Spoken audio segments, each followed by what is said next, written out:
Assalamualaikum warahmatullahi wabarakatuh. Halo mahasiswa kelas Asesmen Intervensi Komunitas. Apa kabar kalian? Sudah pada pulang ya ke daerah masing-masing?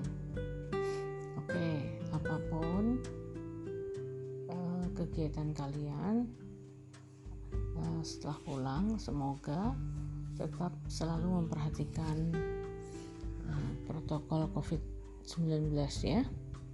Nah, pertemuan keempat kali ini adalah membahas tentang analisis stakeholders. Jadi sebelum kita mempelajari apa itu analisis stakeholders, mari kita lihat dulu. Kita ingat dulu waktu semester kemarin kita mempelajari konsep tentang ecological framework, tentang social capital, dan juga soal determinan kesehatan ya. Ingat ecological framework ya, itu dikemukakan oleh siapa? Urie Bronfenbrenner ya. Nah, konsep ecological framework itu memberikan pemahaman kepada kita bahwa manusia itu tidak bisa hidup atau sangat dipengaruhi oleh layers demi layers yang ada di luar dirinya, mulai dari layers mikrosistem. Nah, itu mikrosistem itu bisa kawan-kawan, sahabat, keluarga, dari si individu. Kemudian ada level yang lebih besar lagi, itu level organisasi atau mesosistem. Jadi itu budaya masyarakat setempat, norma-norma yang berlaku di masyarakat itu. Lalu layers berikutnya adalah localities atau ya, localities itu bisa bersifat kedaerahan ya, kebiasaan masyarakat setempat. Kemudian makrosistemnya. Nah, makrosistemnya itu adalah layers yang terbesar, yang paling luar, yang mempengaruhi semua sistem di bawahnya, sehingga individu sebagai unit terkecil dari sistem ecological framework ini terpengaruh olehnya. Nah, pelajaran dari ecological framework ini adalah bahwa manusia itu tidak bisa dianalisis sebagai makhluk tunggal, tetapi makhluk yang hidup di dalam satu sistem ya. Ingat itu. Kemudian kita mengingat kembali pada soal determinan kesehatan di masyarakat. Determinan kesehatan di masyarakat itu mengajarkan juga kepada kita bahwa manusia itu tidak bisa dipandang sebagai bertanggung jawab sendirian atas situasi kesehatannya, tetapi ada unsur lain yang lebih besar di luar diri manusia itu yang mempengaruhi kesehatannya. Seperti misalnya ya, yang kalau sekarang ini memang ada soal corona ya. Nah, corona itu adalah penentu kesehatan manusia, tetapi itu hanya penentu yang hanya 25% sajalah, seperempat dari keseluruhan persoalan kesehatan masyarakat yang lebih besar. Nah, 3 hal yang lain yang menentukan kesehatan manusia itu adalah situasi sosial ekonomi. Ada soal-soal ketimpangan sosial, ada soal-soal tentang sanitasi yang buruk, kebiasaan masyarakat setempat yang tidak sehat, kebiasaan merokok. Nah itu rokok itu diperbolehkan oleh masyarakat misalnya. Nah itu adalah situasi sosial ekonomi. Kemudian soal penentu kesehatan masyarakat berikutnya adalah soal gaya hidup. Jadi ini soal kebiasaan orang menjalani kehidupannya dan dalam menjaga kesehatannya. Misalnya kebiasaan atau pola makan, kebiasaan hidup sehari-hari, kemudian cara dia mengelola kegiatan sehari-harinya dan seterusnya, itu lifestyle. Dan yang terakhir adalah penentu kesehatan yang berupa lingkungan hidup. Jadi soal-soal pencemaran, ya, soal kerusakan lingkungan yang kita tahu semakin banyak bencana alam yang disebabkan memang bencana alam natural disaster ya, tetapi natural disaster yang disebabkan oleh perilaku manusia. Nah, itu determinan kesehatan masyarakat yang kedua. Bukan kedua, tapi itulah determinan kesehatan masyarakat. Nah, kita ingat kembali yang terakhir adalah soal social capital, modal sosial. Nah, kita ingat bahwa modal sosial itu kalau menurut teori Putnam itu adalah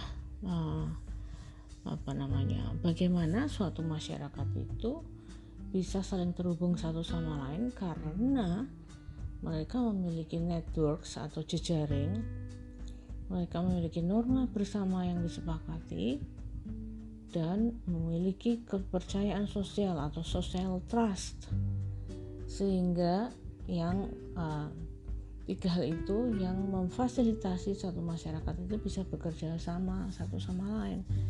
Jadi social capital itu atau modal sosial itu ditentukan oleh tiga hal itu: jejaring, norma masyarakat, dan kepercayaan sosial.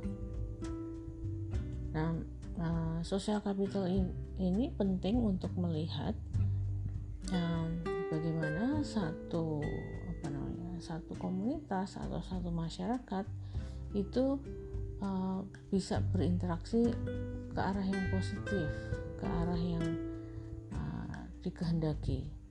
Nah, ini adalah isu yang penting untuk kalian ingat karena analisis stakeholder yang akan kita pelajari nanti itu adalah kaitannya dengan layers atau level-level di luar kehidupan manusia yang mempengaruhi perilaku mereka. Nah, oleh sebab itu analisis stakeholders itu sebenarnya membantu kita sebagai pendamping masyarakat, atau dalam hal ini adalah psikolog komunitas, dalam melakukan upaya pengorganisasian komunitas, pengorganisasian masyarakat untuk membantu mereka agar teratasi problematikanya dan kemudian bisa bersama-sama untuk mewujudkan atau menjadi masyarakat yang lebih baik atau dapat mengatasi masalah sosialnya.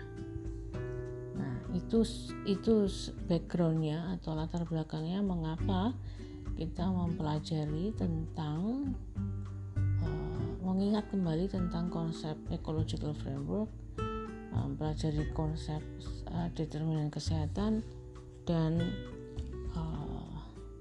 social capital atau modal sosial. Oke? Nah, sekarang kita masuk ke analisis stakeholders.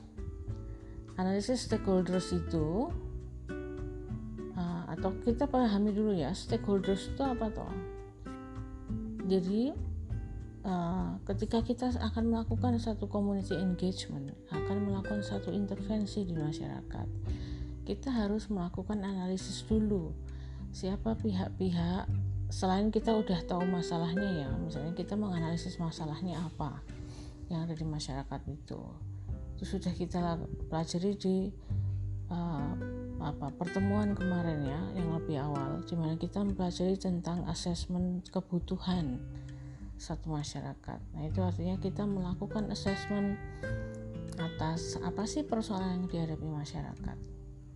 Nah, analisis stakeholder ini nanti tujuannya adalah untuk mengidentifikasi siapa stakeholders yang akan kita libatkan atau yang terlibat dalam persoalan sosial yang mau kita angkat. Nah, stakeholder itu siapa sih? Stakeholder itu adalah pihak-pihak itu bisa orang, individu, bisa sekelompok individu ya, yang berkepentingan atau yang terkait dengan isu atau topik yang akan kita angkat. Nah, mengapa kita melakukan analisis stakeholder? Ini penting dipetakan agar kita bisa mengembangkan nanti kita berarti harus deal atau berurusan dengan siapa saja ketika kita mengembangkan satu intervensi di masyarakat. Nah, stakeholder yang kita identifikasi itu ada yang sifatnya adalah stakeholder primer. Stakeholder primer adalah stakeholder yang menjadi penerima manfaat utama dari intervensi yang kita lakukan.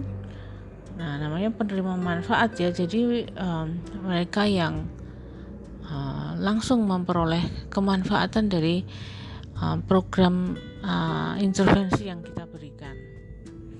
Namun bisa juga stakeholder primer ini adalah pihak-pihak yang kemudian menjadi istilahnya menerima konsekuensi. Jadi menerima konsekuensi dalam hal ini maksudnya adalah misalnya dia harus menghentikan kegiatannya, misalnya dia harus terhenti melakukan sesuatu hal atau mungkin tersingkir dan seterusnya ya. Nah, kemudian yang kedua adalah stakeholder sekunder. Stakeholder sekunder itu adalah pihak-pihak yang terkena dampak tetapi secara tidak langsung atas intervensi yang kita lakukan. Nah, mereka itu adalah orang-orang atau pihak-pihak yang bisa mempengaruhi atau dipengaruhi ya atas proyek yang akan kita kembangkan itu. Tetapi mereka tidak terlalu terlibat dalam proyek kita. Jadi misalnya mereka bukan sasaran utama dari intervensi yang akan kita kembangkan. Nah, lalu stakeholder tersier adalah pihak-pihak yang paling belakangan atau kurang terpengaruh terhadap intervensi yang kita kembangkan. Nah, yang terakhir adalah stakeholder kunci. Nah, stakeholder kunci ini adalah pihak-pihak yang memiliki power atau memiliki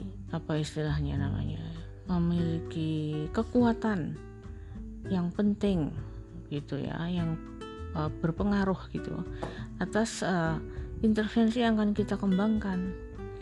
Jadi mereka itu utamanya adalah misalnya para pengambil keputusan atau penguasa hukum atau yang memegang adat dan seterusnya.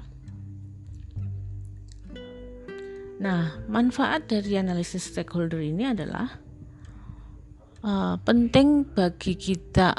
Manfaatnya adalah penting memberikan gambaran kepada kita tentang profil satu masyarakat dan bagaimana masyarakat itu mengorganisasikan dirinya, sehingga ketika kita akan lakukan intervensi itu kita tahu masyarakat itu akan bersikap seperti apa terhadap intervensi kita, bagaimana kita harus mengembangkan intervensinya, lalu kendala yang kira-kira akan kita hadapi apa sehingga kita bisa mengantisipasinya.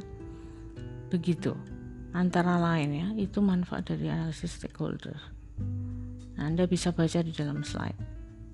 Nah, ini juga ada contohnya, silahkan bisa dibaca di dalam slide. Demikian penjelasan dari materi perkuliahan hari ini. Terima kasih. Wassalamualaikum warahmatullahi wabarakatuh.